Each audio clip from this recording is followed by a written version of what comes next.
Operation Torch 1942, when America came knocking. The day the new world showed the old world how it's done. In November 8, 1942, and boom, the horizon explodes with the most jaw-dropping sight any human being had witnessed up to that moment. We ain't talking about some rinky-dink fishing boats bobbing around the North African coast. Oh no. This was over 500 ships, that's 500 ships, people, stretching across the Mediterranean like some apocalyptic wall of American steel and British grit. Imagine waking up to see the most intimidating surprise party in human history rolling up to France's doorstep, ready to crash the Nazis' little soiree. But hold up. This wasn't just your run-of-the-mill military throwdown. This was the exact moment America said, "Hold my beer," and stepped into World War II like the heavyweight champion everyone knew was coming but nobody was ready for. This was Operation Torch, and brother, it was about to set the entire world on fire. Now rewind that tape because here's where things get absolutely wild. By late 1942, America had been throwing punches in this global slugfest for almost a year since those Japanese pilots decided to mess with Pearl Harbor on a quiet Sunday morning. But here's the crazy part, most American boys were busy kicking Japanese butt across the Pacific Islands while Europe was getting absolutely demolished. Sure, we were shipping tons of supplies to Britain and Russia like the world's most generous older brother, but American boots actually stomping around European dirt. That was still just tough talk and empty promises. Meanwhile, across the pond, Europe was getting sliced and diced like a holiday turkey at a family reunion nobody wanted to attend. Hitler's war machine had bulldozed through most of the continent with the efficiency of a Detroit assembly line, and his golden boy Rommel, they called this dude the Desert Fox, because he was slicker than a greased pig, was absolutely wrecking shop in North Africa. This guy was threatening to boot the British straight out of Egypt and snatch up all that liquid gold flowing out of the Middle East. Here's where the plot thickens like grandma's gravy. The British had been practically begging America on their hands and knees to crack open a second front somewhere in Europe,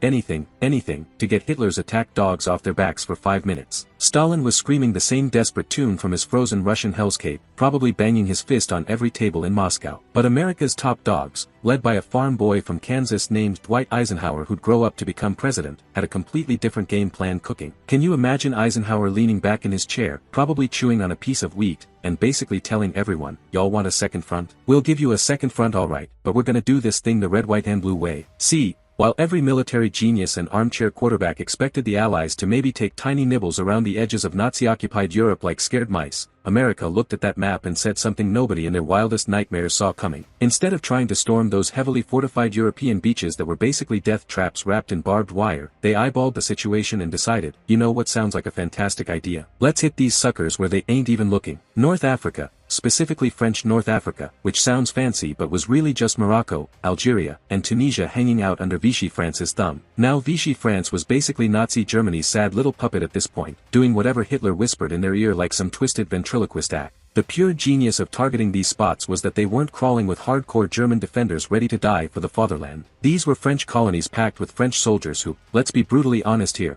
weren't exactly throwing parades about being stuck on Hitler's team. But wait, there's more. This wasn't gonna be some dinky little raid where a few dozen guys sneak ashore in rubber boats. Oh no, this was about to become the most massive amphibious assault operation in all of human history up to that point. We're talking about physically moving over 100,000 fighting men across thousands of miles of ocean that was absolutely infested with German submarines, then coordinating 3 simultaneous beach landings spread across 500 miles of coastline, all while keeping the whole operation more secret than your diary from 7th grade. The sheer audacity was enough to make your head spin. Here was America, barely 12 months deep into this global nightmare, planning something so ambitious that future D-Day strategists would be taking detailed notes and probably having stress-induced nightmares. And let's rap about what made this insane operation even possible, because this is where you witness American industrial muscle absolutely exploding like a 4th of July finale. Remember this wild fact. Back in 1941, America's entire army was smaller than Romania's military. Yeah, you heard that correctly, Romania had more soldiers than the United States of America. But by 1942, sweet mother of pearl, that transformation was like watching some scrawny kid turn into the Incredible Hulk after getting really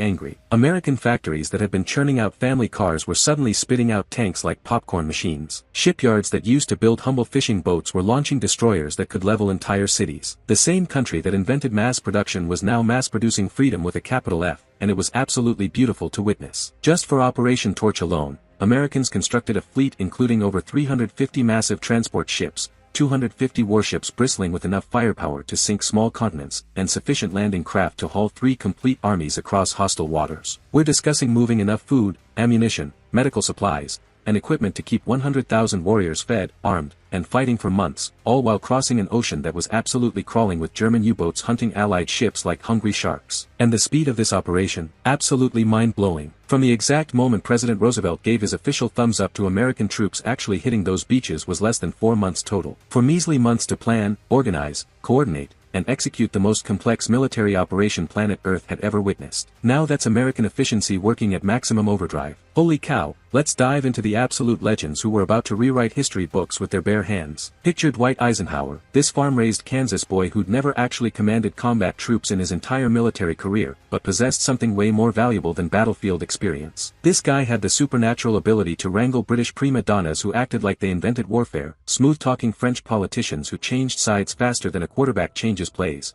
and hard-headed American generals who thought they knew better than everyone else, somehow getting this circus act to work together like a well-oiled machine. Then you've got the absolute madman himself, George S. Patton, nicknamed Old Blood and Guts, because subtlety wasn't exactly in his vocabulary. This crazy cat was commanding the Western Task Force steamrolling toward Morocco, and get this, the dude literally slept with ivory-handled pistols like they were teddy bears. Patton genuinely believed in reincarnation because he was absolutely convinced he'd been a warrior in every single major conflict throughout human history, probably charging into battle with cavemen and medieval knights. Now that's the kind of classic American confidence that makes you wonder if maybe he was onto something. But wait until you hear about the average American GI getting ready to storm these beaches. These were some seriously special cats. Most of these young bucks had never traveled more than 100 miles from whatever small town raised them before this war turned their world upside down. Picture Jimmy from Nebraska who'd never seen an ocean suddenly crossing one to liberate entire continents. They packed American optimism in their hearts, American ingenuity in their minds, and American firepower in their hands, ready to demonstrate exactly what that deadly combination could accomplish when unleashed on the world stage. The logistics behind Operation Torch were so insanely complex they'd make your brain melt faster than ice cream in August. Seriously, wrap your head around this nightmare scenario. You've got massive convoys departing from 3 completely different locations scattered across the globe, Norfolk, Virginia, somewhere in the British Isles, and here's the absolutely bonkers part. Some ships sailed directly from United States ports straight to Morocco. We're talking about a mind-numbing 4,500-mile journey across an Atlantic Ocean that was absolutely infested with German submarines hunting Allied vessels like bloodthirsty wolves stalking sheep. Patton's Western Task Force alone, his boys heading straight for Morocco's throat, consisted of 102 ships packed tighter than sardines with 35,000 troops ready to raise absolute hell. These floating cities had to maintain complete radio silence while crossing thousands of miles of hostile ocean, navigate using nothing but dead reckoning like old-school pirates, then somehow magically appear at exactly the right coordinates at precisely the right moment. No fancy GPS systems, no satellite communications,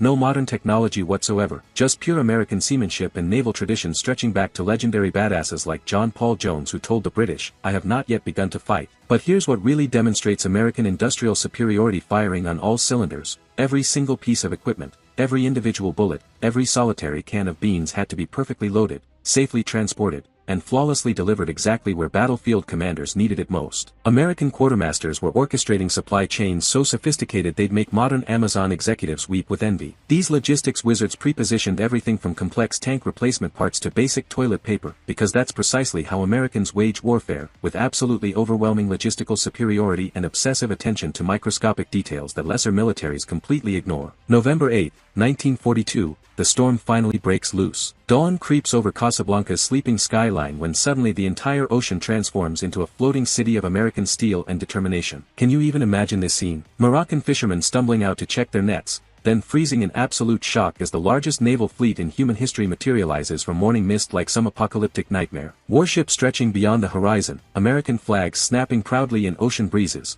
and the thunderous roar of aircraft engines turning peaceful skies into mechanical symphonies of impending doom. This definitely wasn't what anyone would call subtle diplomacy. This was America grabbing the world by its shoulders and announcing with maximum volume, "We've arrived. We're ridiculously powerful, and we absolutely refuse to pack up and head home until every last bit of this job gets finished properly." The beach landings themselves became a masterclass demonstration of American military doctrine executed with surgical precision. Where traditional European armies might waste precious weeks preparing elaborate artillery bombardments that telegraphed their intentions, Americans just charged straight at their objectives with devastating efficiency. Slam those beaches harder than a heavyweight boxer, advance faster than lightning, never give enemy defenders sufficient time to organize effective counterattacks or call for reinforcements. At Casablanca, Patton's warriors stormed ashore like they'd purchased property deeds and were simply moving into their new neighborhood. When stubborn French coastal batteries started spitting fire at American landing craft, American naval gunners, trained on the world's most advanced fire control systems available, silenced those troublesome positions with absolutely surgical precision that would make brain surgeons jealous. American pilots launching from aircraft carriers floating offshore achieved complete air superiority in mere hours rather than the days or weeks traditional military thinking suggested such operations required. One of the most incredible examples of pure American tactical innovation exploded at the tiny port of Safi, located south of Casablanca like some forgotten footnote on military maps. The audacious plan involved capturing this strategic port completely intact so massive American tanks could roll directly off transport ships onto solid dock platforms instead of having to swim through dangerous surf that could bog down heavy armor in beach sand. So what solution did these American masterminds devise? They loaded an ancient World War I destroyer, the battle-scarred USS Bernadou, with hardcore American Rangers and sailed this floating battering ram straight into enemy harbor. Defenses like they were heading to Sunday brunch. Under intense fire from French shore batteries that could have sent them to watery graves, these absolute legends captured the entire port facility in just a few hours of brutal fighting. But here comes the truly American finishing touch that separated us from every other military force on Earth. Within exactly 24 hours of securing those docks, brand new American Sherman tanks were rolling off transport ships and directly onto captured harbor facilities. French defenders who'd been desperately fighting American infantry soldiers one day suddenly found themselves staring down the barrels of American armored divisions the very next morning. That's the distinctly American approach to warfare right there. Why overcomplicate battlefield situations when you can simply make them completely overwhelming through superior logistics and firepower? The vicious assault on Oran revealed yet another deadly aspect of American tactical doctrine that enemies were learning to fear. This operation wasn't just about traditional beach storming tactics, this represented urban combat against seasoned defenders who knew every alley, every rooftop,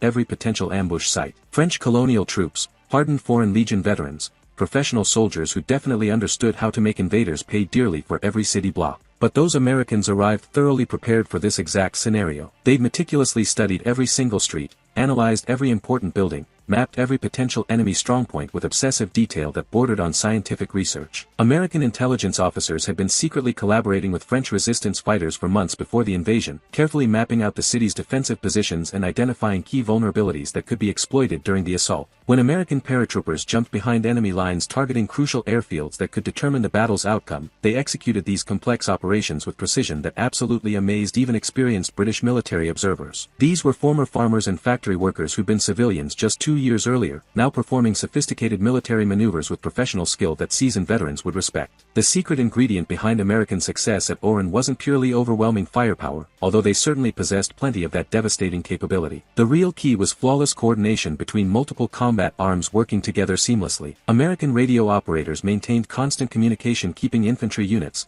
armored divisions, artillery batteries, and naval gunfire support all functioning together like perfectly synchronized instruments in a deadly orchestra. This represented combined arms warfare executed at its absolute finest level, performed with distinctly American efficiency and innovation. The brutal assault on Algiers became the stage where American political warfare absolutely dominated the show like a master chess player thinking 10 moves ahead. See, those American strategists understood something that countless military planners throughout history completely missed. Sometimes the smartest way to win a devastating fight is convincing your opponent to throw in the towel before the first punch gets thrown. American diplomats had been working behind enemy lines like undercover spies for months, building secret relationships with French officials who were getting pretty sick of taking orders from Hitler's puppet government. When American combat troops finally slammed into Algiers beaches, they discovered French resistance was significantly lighter than battlefield intelligence had predicted. Why the heck did this happen? Because American intelligence officers and brave French resistance fighters had already accomplished half the mission before the first American soldier set foot on African soil. But when smooth-talking diplomacy hit brick walls, American firepower started speaking with earth-shaking volume and crystal-clear clarity. The massive naval bombardment of Algiers resembled watching 4th of July fireworks,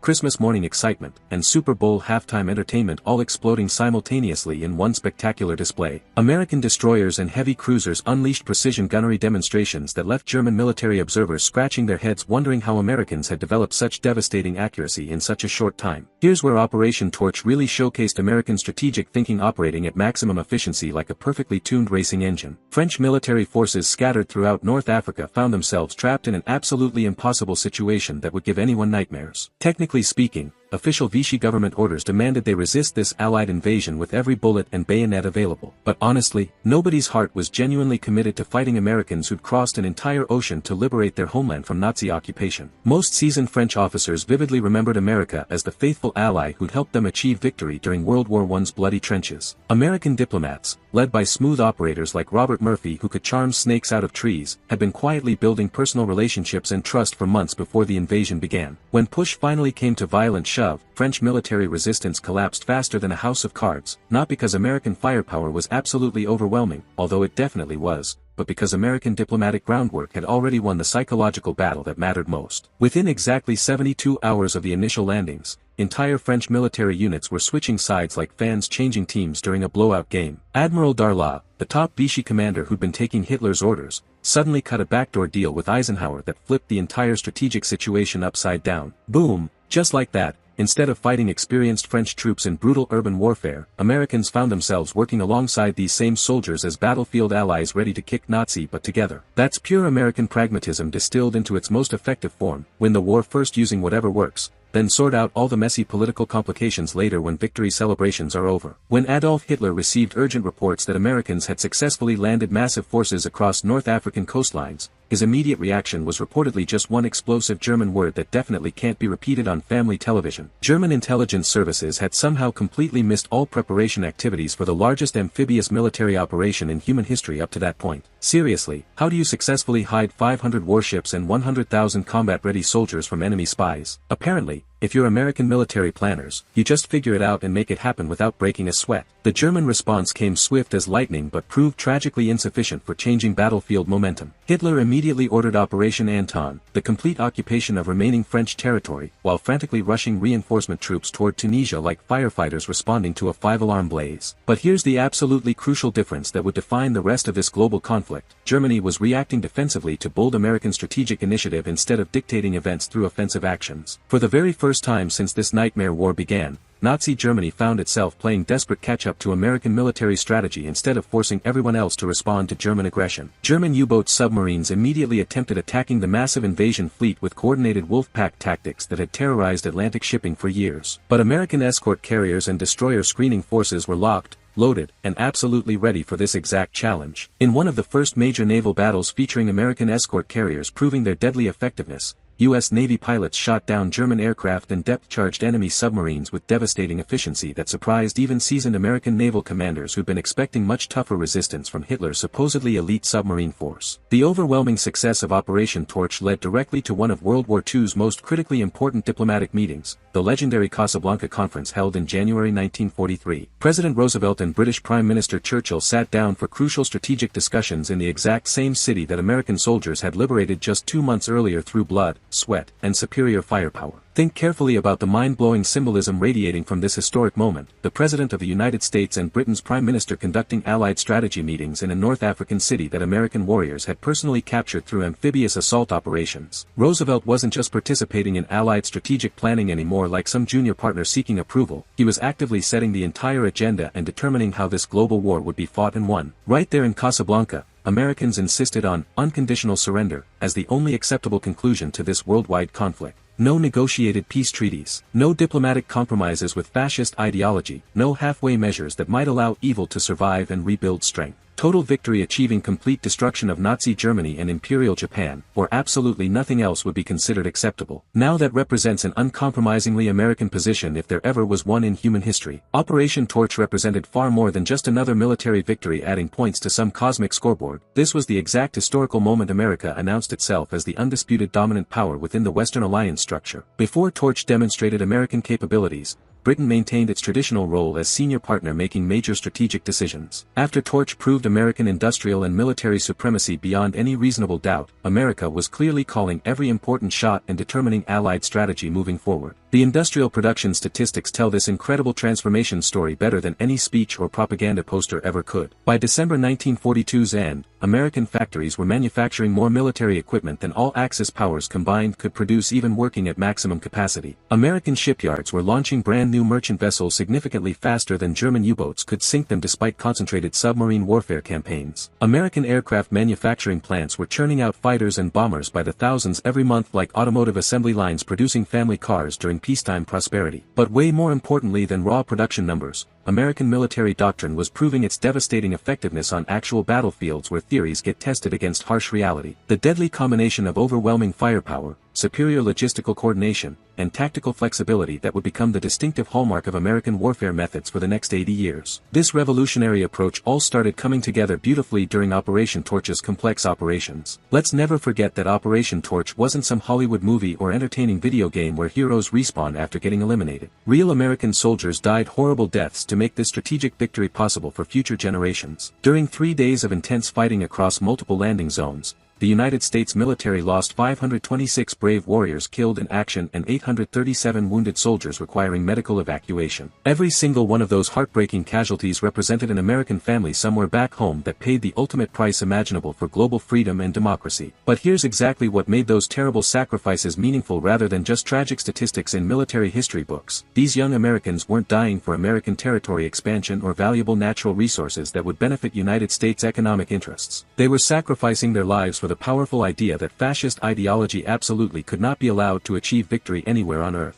American boys from Kansas wheat fields and California beaches and New York City neighborhoods died on North African sand for the fundamental principle that democracy and individual freedom were worth fighting for anywhere in the world, regardless of geographic location or economic benefit to America. That's precisely what made Operation Torch fundamentally different from every other major military operation in recorded history up to that pivotal moment. This wasn't about territorial conquest or building colonial empires like European powers had done for centuries. This was about ideological warfare, the distinctly American belief that all human beings deserve to live free from tyrannical oppression regardless of their nationality, race, or religion. Operation Torch didn't just win battles. It completely revolutionized principles that would guide American military operations for decades to come, establishing a deadly playbook that enemies would fear and allies would desperately try to copy. First up was the absolutely critical importance of joint operations where Army, Navy, and Air Force units worked together like synchronized swimmers in a deadly ballet. American commanders figured out how to coordinate completely different military services in ways that their enemies never even came close to mastering, creating battlefield symphonies of destruction that left opponents wondering what the heck just hit them. Second came the mind-blowing power of superior logistics that separated winners from losers faster than you could blink.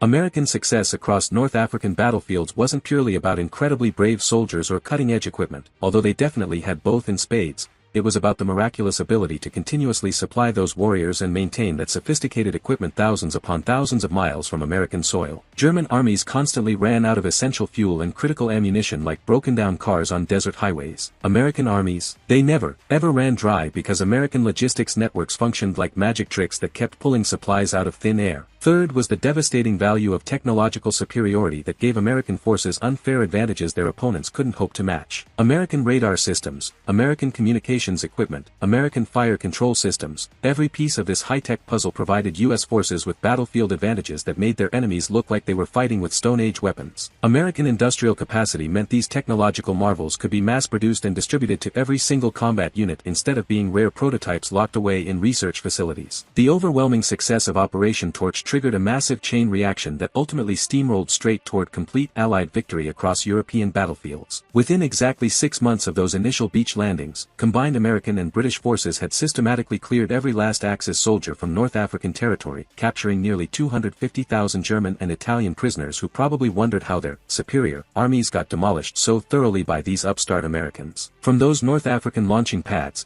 the Allies launched Operation Husky, the full-scale invasion of Sicily that brought the war straight to Hitler's doorstep. From Sicily's conquered airfields and ports, they stormed mainland Italy itself, bringing American firepower directly into European heartland territory. Each successive operation built methodically on hard-won lessons learned during North African campaigns, and each new assault grew bigger, more complex, and more devastating than the previous one. But every single victory traced its roots back to Operation Torch. That was where American military commanders earned their advanced degrees in running modern industrial warfare. That was where American manufacturing might prove beyond any doubt it could support massive global military operations spanning entire continents. That was where American soldiers demonstrated they could fight toe-to-toe with the supposedly best armies in the world and emerge victorious every single time. Looking back through history's lens, Operation Torch represented a strategic masterstroke that fundamentally changed World War II's entire trajectory like a perfectly thrown curveball that nobody saw coming. Instead of attempting to storm Hitler's heavily fortified fortress Europe through frontal assault, America brilliantly chose to attack precisely where enemy defenses were weakest, then systematically build overwhelming strength for delivering the decisive knockout blow that would end this global nightmare once and for all. This audacious operation achieved every single one of its ambitious strategic objectives with surgical precision that would make Swiss watchmakers jealous. It completely secured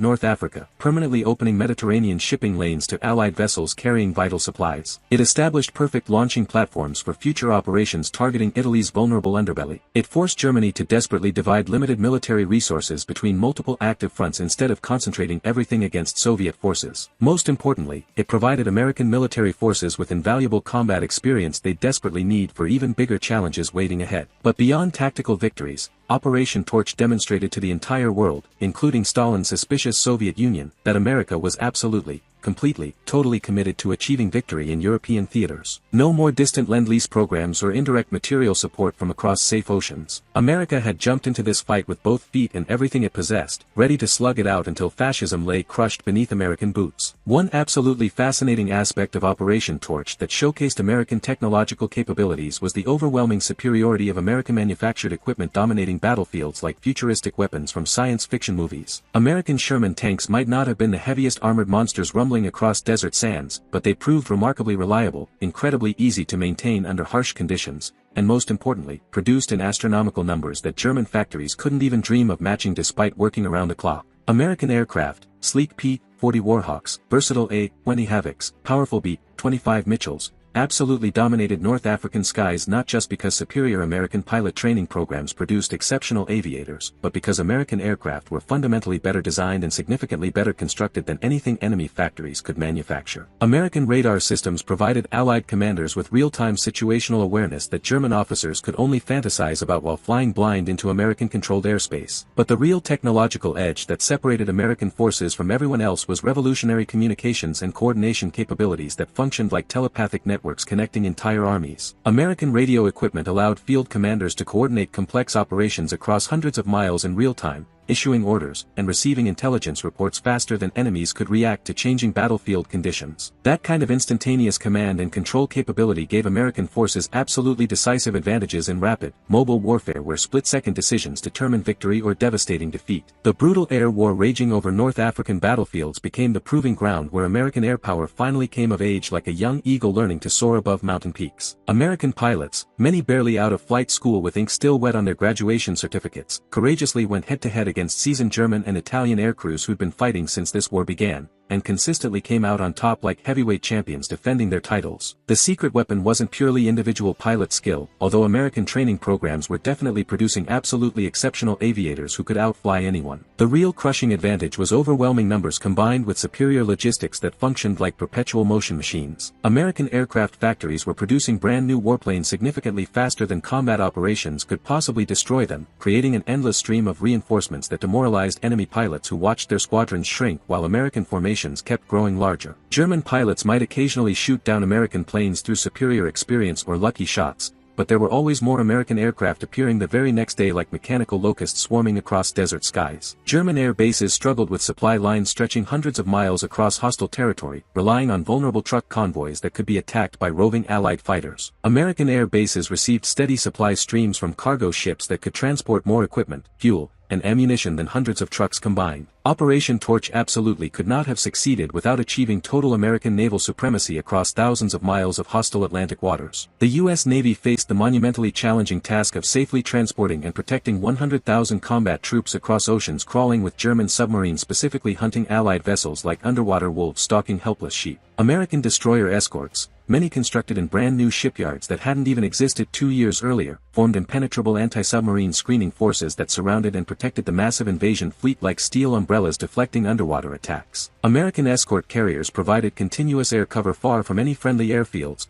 launching fighter patrols that could spot and attack German U-boats before they could fire torpedoes at vulnerable transport vessels. American amphibious landing craft, specifically designed and built for exactly these kinds of complex operations, delivered troops directly onto hostile beaches with all necessary equipment and supplies that would keep them fighting effectively for weeks without resupply. The final naval battle statistics tell this incredible story better than any dramatic Hollywood movie possibly could. During the entire Operation Torch invasion, German U-boats managed to sink exactly 0 American transport ships carrying precious cargo of soldiers and supplies. 0. American naval power had achieved something completely unprecedented in military history, the absolutely safe passage of a massive invasion fleet across ocean waters supposedly controlled by enemy submarine forces that had been terrorizing Allied shipping for years. That wasn't just military victory, that was naval domination so complete it redefined what naval warfare could accomplish when American industrial might combined with American tactical innovation. Operation Torch unleashed a massive psychological shockwave that ricocheted around the entire planet like a thunderclap that nobody saw coming. To America's terrified enemies, this operation demonstrated beyond any shadow of doubt that the United States possessed the absolutely mind-blowing capability to project devastating military power literally anywhere on Earth's surface. German and Japanese military planners, who'd been sleeping peacefully assuming oceans would protect them from American retaliation, suddenly found themselves lying awake at night considering the absolutely terrifying possibility that American invasion forces could materialize on any coastline, at any moment, without warning like some nightmare they couldn't wake up from. Picture those enemy commanders staring at world maps, realizing that nowhere was safe anymore from American reach. Every beach, every harbor, every potential landing zone had suddenly become a possible target for the next American surprise attack. That's psychological warfare at its most devastating level, making your enemies afraid to sleep because they don't know where you'll strike next. To America's grateful allies who'd been wondering if this young nation could actually deliver on its big promises, Operation Torch provided absolutely irrefutable proof that the United States was the most reliable partner imaginable, capable of delivering results that exceeded everyone's wildest expectations. When America boldly declared it would crack open a second front somewhere in Nazi-occupied territory, it didn't just open that promised front, it opened the biggest, most effective, most devastating second front that anyone could have possibly imagined in their most optimistic dreams. British commanders who'd been fighting this nightmare war for 3 brutal years suddenly realized they had a partner who didn't just talk tough but backed up every promise with overwhelming action. Soviet generals bleeding on Eastern Front battlefields could finally see light at the end of their tunnel, knowing American forces were forcing Hitler to split his attention and resources across multiple fronts instead of concentrating everything against Russian defenders. To millions of oppressed people suffering under fascist occupation throughout Europe and Asia, Operation Torch represented something far more precious than military victory. It was living, breathing proof that liberation was actually coming for them. American forces weren't just fighting to protect American cities and defend American soil from foreign invasion. These brave warriors were crossing entire oceans and sacrificing their lives to free the entire world from fascist oppression, bringing hope to people who'd almost forgotten what freedom felt like. Can you imagine being a French resistance fighter hiding in some basement, listening to illegal radio broadcasts describing American soldiers storming North African beaches? Suddenly, collaboration with Nazi occupiers didn't seem like the only option anymore. Suddenly, resistance movements across occupied territories realized they had powerful allies willing to fight and die for their freedom. Operation Torch simultaneously showcased American economic warfare capabilities that operated on scales the world had never witnessed throughout human history. By 1942's end, American industrial production wasn't just supporting massive American military forces scattered across multiple continents. It was simultaneously supporting British armies fighting in Burma, Soviet divisions bleeding on Eastern Front battlefields, Chinese forces resisting Japanese invasion, and Free French units preparing to liberate their homeland. The incredible Lend-Lease program was pumping American-manufactured weapons,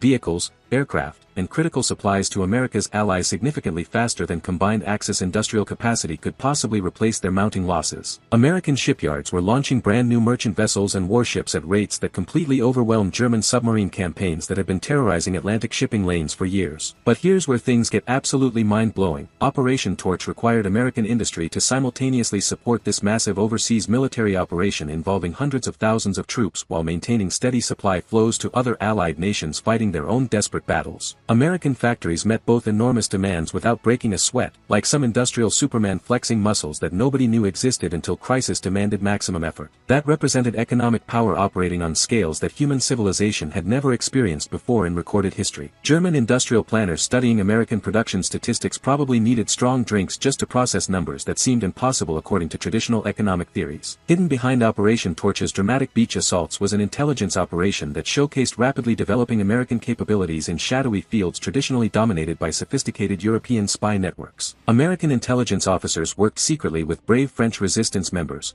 experienced British Special Operations executive agents, and determined Free French underground networks to carefully prepare tactical groundwork for the massive invasion. American codebreakers were routinely reading German and Italian military communications like morning newspapers, providing Allied commanders with absolutely unprecedented insight into enemy intentions, troop movements, and defensive capabilities that traditional reconnaissance could never discover. American photo reconnaissance aircraft equipped with cutting-edge cameras were systematically mapping North African defensive positions with surgical precision that made detailed tactical planning not just possible but devastatingly effective. The invisible intelligence war represented another battlefield where American technological advantages really paid massive dividends that enemies couldn't match. American communications interception equipment, American cryptographic machines, American photo interpretation techniques, every piece of this sophisticated puzzle gave American commanders decisive advantages that left their opponents fighting blind while Americans possessed perfect vision. One absolutely remarkable aspect of Operation Torch that still amazes military historians was discovering how quickly America transformed ordinary civilian citizens into incredibly effective military units ready for complex combat operations. American training methods, developed and continuously refined throughout 1941 and 1942, were producing combat-ready troops in mere months rather than the years traditional European military thinking considered necessary for proper preparation. Revolutionary American training doctrine emphasized individual initiative, tactical flexibility, and seamless combined arms coordination between different combat units. American soldiers learned to work together efficiently with armored divisions, artillery batteries,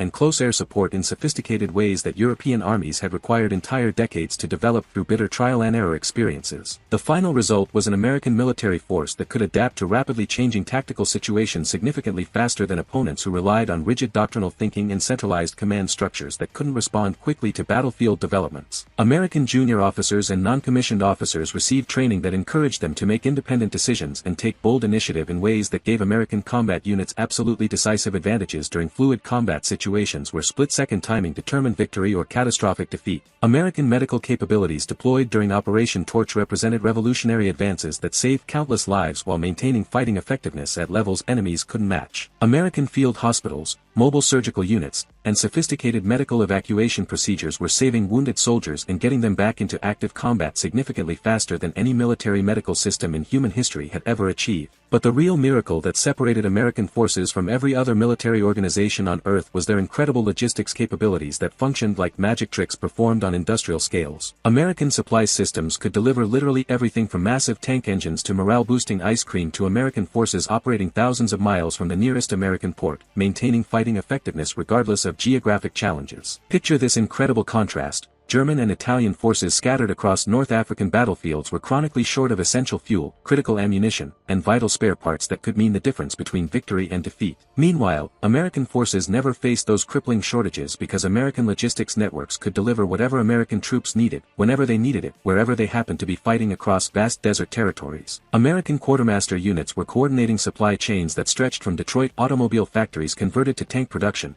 across thousands of miles of hostile ocean patrolled by enemy submarines, directly to North African battlefields where American soldiers were engaging enemy forces in life-or-death combat. That wasn't just impressive logistics, that was logistical dominance that redefined what modern warfare could accomplish when American industrial capacity combined with American organizational genius and American determination to never let fellow Americans fight without every possible advantage. Operation Torch unleashed a completely revolutionary approach to military command that turned traditional European military thinking upside down and inside out. Instead of those rigid, suffocating hierarchies that characterized stuffy European armies where junior officers were expected to blindly follow orders without thinking, American commanders embraced radical cooperation, seamless coordination, and mission-type orders that encouraged subordinate commanders to use their brains and take bold initiative when battlefield situations demanded creative solutions. Eisenhower's groundbreaking leadership style, building genuine consensus among diverse Allied commanders while maintaining crystal-clear American authority over strategic decisions, became the gold standard model for American military leadership that continues dominating warfare tactics to this very day. American officers mastered the delicate art of balancing sincere respect for Allied capabilities with unwavering insistence on American strategic priorities that would determine victory or defeat. The absolutely incredible result was a command structure that could coordinate mind-bogglingly complex multinational operations involving dozens of different units speaking different languages while maintaining the crucial flexibility to adapt instantly to rapidly changing circumstances that could make or break entire campaigns. American commanders proved beyond any doubt they could work effectively with British stuffiness, French pride, and other Allied personalities while never, ever compromising American military effectiveness that separated winners from losers on deadly battlefields. Can you imagine trying to coordinate armies from different countries with different traditions,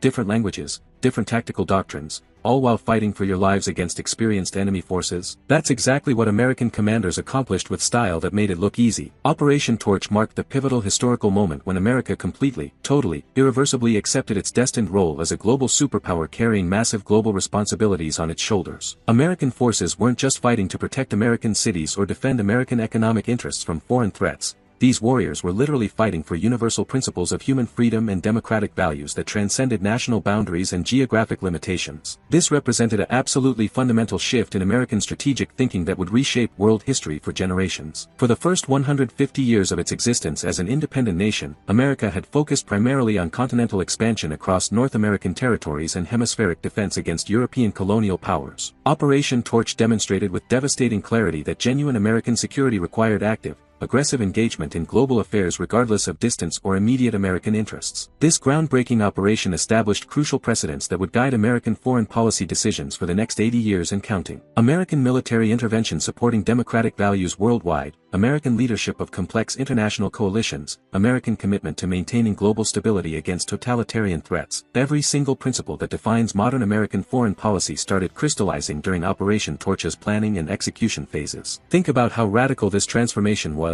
America went from isolationist thinking to global leadership in less than 5 years. That's like a small-town kid suddenly becoming the world heavyweight champion and accepting responsibility for protecting everyone from bullies. Operation Torch became an incredible showcase for American technological innovation operating under maximum pressure when lives depended on creative solutions delivered immediately. American engineers developed completely new landing craft designs, revolutionary amphibious vehicles, cutting-edge communication systems, all specifically engineered for North African operation requirements that didn't exist in any military handbook. American industrial capacity allowed for rapid prototyping and immediate mass production of brand new equipment designs that went from drawing board to battlefield in record time. If American forces desperately needed something that simply didn't exist anywhere in the world, American engineers would design it from scratch, American factories would build thousands of units, and American logistics networks would deliver everything directly to frontline positions faster than enemies could react. This continuous innovation cycle gave American forces capabilities that their opponents couldn't match, couldn't copy, and couldn't counter effectively. German and Italian forces had to make do with whatever existing equipment their overstretched supply lines could deliver. American forces received whatever specialized equipment their specific tactical situations required, custom-built for maximum effectiveness. Picture enemy commanders watching American forces deploy equipment they'd never seen before, couldn't understand, and had no idea how to counter. That's technological superiority creating psychological advantages that demoralized opponents before battles even began. Operation Torch represented far more than just another military victory adding points to some global scoreboard. It was a stunning diplomatic triumph that demonstrated American soft power operating alongside overwhelming American military might like a 1-2 punch that knocked out opposition. Skilled American negotiators convinced skeptical French officials to completely switch sides mid-war. American promises convinced suspicious Arab leaders to actively cooperate with invasion forces. American ideals inspired resistance movements throughout Nazi-occupied European territories to increase their dangerous activities. This incredible operation proved that American power extended way beyond bigger guns and more tanks rolling across battlefields. Real American strength came from the magnetic attractiveness of American values and the rock-solid credibility of American commitments that people could trust completely. Populations wanted to join America's team because they genuinely believed America would achieve victory and because they shared fundamental American ideals about human freedom and dignity. This devastating combination of overwhelming military capability and unshakable moral authority gave America strategic advantages that purely militaristic powers could never achieve through force alone. American forces weren't just conquering territory like traditional imperial armies, they were liberating grateful populations that welcomed American presence as genuine freedom fighters rather than foreign occupiers. Can you imagine the difference between being feared as conquerors versus being celebrated as liberators? That's the power of fighting for principles that people around the world could support and believe in. By Operation Torch's launch date, American industrial production had achieved absolutely impossible levels that seemed like science fiction just 2 years earlier when America was still technically at peace. American factories were manufacturing military equipment at rates that completely dwarfed the combined production capabilities of all Axis powers working at maximum capacity around the clock.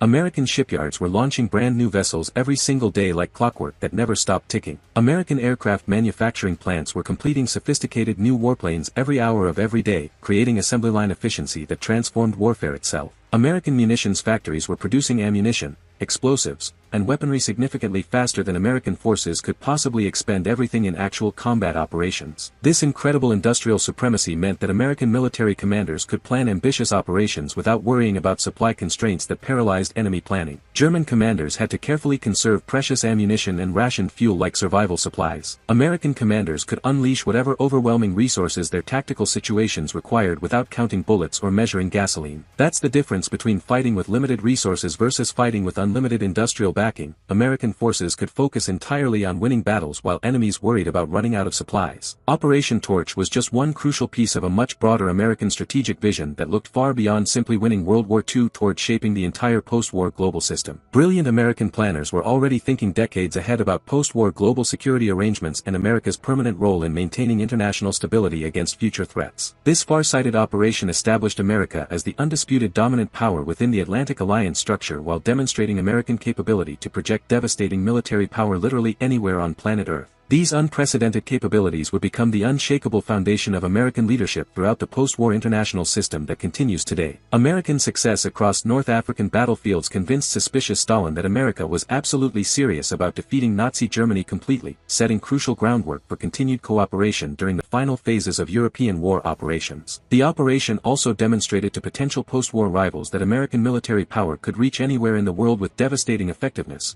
establishing deterrent effects that would influence global politics for generations.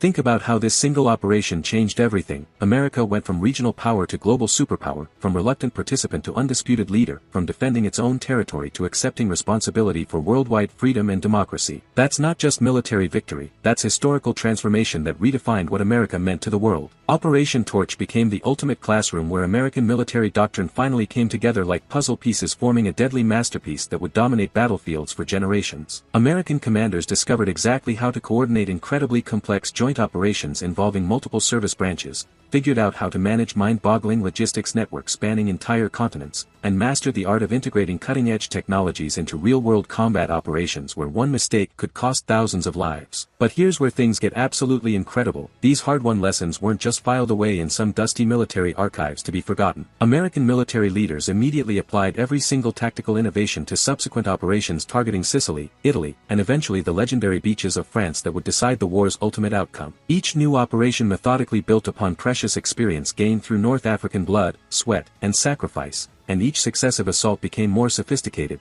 more devastating, and more effective than anything that came before it. Picture this incredible learning curve. American forces went from inexperienced rookies crossing the Atlantic for their first real combat to seasoned veterans who could execute operations that made enemy commanders wake up screaming. By the time American troops prepared for the monumental D-Day landings at Normandy, they were applying tactical and strategic concepts that had been tested under fire and continuously refined through brutal North African combat experience that separated survivors from casualties. Can you imagine the confidence boost these battle-hardened warriors must have felt, knowing they'd already proven themselves against experienced enemy forces and emerged victorious?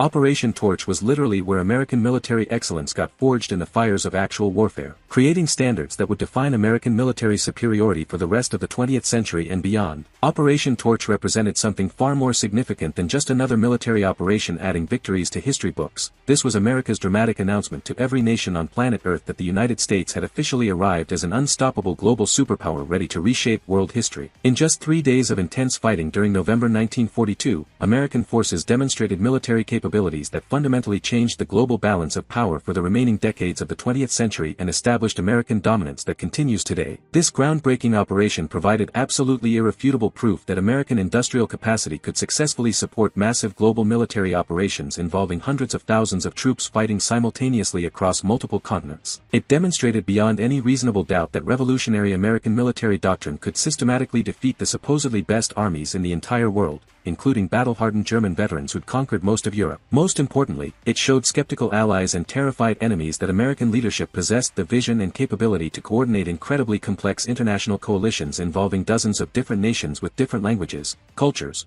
and military traditions. But wait, there's something even more profound that separated Operation Torch from every other military campaign throughout human history. This operation proved that fundamental American values, individual freedom, democratic government, personal liberty, were principles worth fighting and dying for literally anywhere in the world. regardless of immediate American interests or economic benefits to the United States. Think about this mind-blowing reality. American soldiers weren't sacrificing their lives on North African beaches to capture American territory or secure valuable American resources that would make America richer. These brave warriors were dying for the revolutionary idea that all people, regardless of their nationality, race, religion, or social class, deserve to live free from tyrannical oppression. That's exactly what transformed Operation Torch into the opening chapter of what historians would later call the American Century, a period when American leadership, American values, and American military might would guide global events and protect human freedom worldwide. This wasn't purely about overwhelming military power or incredible industrial capacity, although America definitely possessed both advantages in abundance. The real game changer was the genuine willingness of the American people to sacrifice their blood, their treasure, and their young men's lives for universal principles of human freedom that transcended narrow national interests. Can you grasp the incredible moral authority this gave America on the world stage? Here was a nation willing to cross oceans and fight wars not for conquest or colonial empire building, but for abstract principles that benefited all humanity. When the sun finally set on November 10,